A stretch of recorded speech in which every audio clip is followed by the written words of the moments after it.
Oof, you're majoring in economics? I hated my economics class. Oh, economics? Oh, I loved my economics class. I almost majored in it, but instead I decided to do a business major. You know what they say, why read Harry Potter when you can just watch the movies? Oh, the dismal science. Yeah, but I heard that major's no good unless you go to graduate school.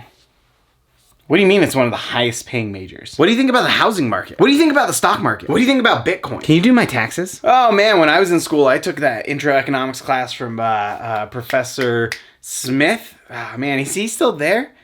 No way, man, that guy must be getting old. Keynesian or Austrian? Okay, tell me if you've heard this joke. Oh, so are you subscribed to Market Power? He has this awesome newsletter, puts out stuff all the time. You should check it out. Oh man, I hated economics because it was just so obvious that people do not act like that. Yeah, I hated my economics class. It was just too obvious. I mean, of course that's the way people are going to behave.